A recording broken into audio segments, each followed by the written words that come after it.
This is All India Radio. The news read by Lalema Aneja Dang. The Supreme Court today directed that the floor test in the Maharashtra Assembly to be conducted by tomorrow evening. Chief Minister Devendra Fadnavis will prove majority of his government on the floor of the House. A bench comprising Justices N.V. Ramanna, Ashok Bhushan and Sanjeev Khanna said the entire proceedings have to be telecast live. The bench also added that the voting in the Assembly shall not be on the basis of a secret ballot. The Governor will also appoint a pro tem Speaker who will administer oath to the newly elected members. The Apex Court also directed Maharashtra Governor Bhagat Singh Kushyari to ensure that all elected members of the House are sworn in tomorrow itself. The entire exercise has to be completed by 5 p.m. Welcoming the Supreme Court's order, the Shiv Sena, NCP and Congress today said the truth shall win. The senior Congress leader Prithviraj Chavan expressed satisfaction over the Supreme Court calling for a floor test in the Maharashtra Assembly. The BJP MP Rao Saab Danve said the party respects the SC verdict and it will definitely prove the majority in the House. The nation is celebrating Constitution Day or Samvidhan Divas today to mark the adoption of the Indian Constitution by the Constituent Assembly on this day in 1949. The Constitution of India came into force on 26th of January 1950, marking the beginning of a new era in the history of Indian Republic. A joint sitting was called today to commemorate the Samvidhan Divas.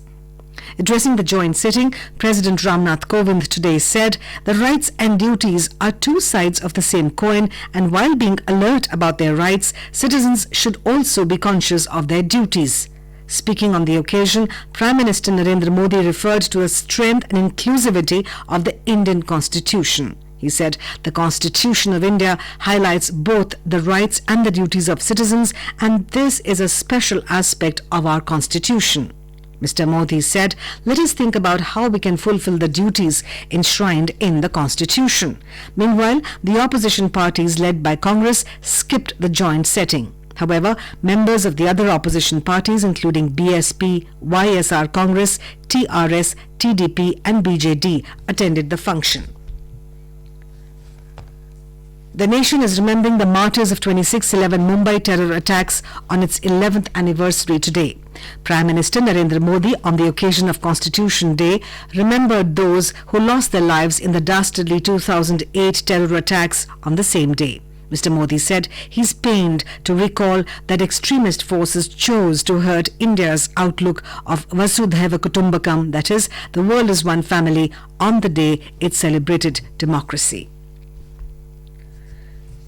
The Sunni Central Waqf Board Chairman Zafar Farooqi said that the board will not file a review petition against the Supreme Court's verdict on the Ayodhya dispute. Farooqi said that 7 of the 8 members of the board were yet to decide whether to accept the 5-acre land given by the Apex Court for building a mosque in Ayodhya. He said the members feel that they need more time to decide on the matter and also ensure that it is appropriate as per the Shariat.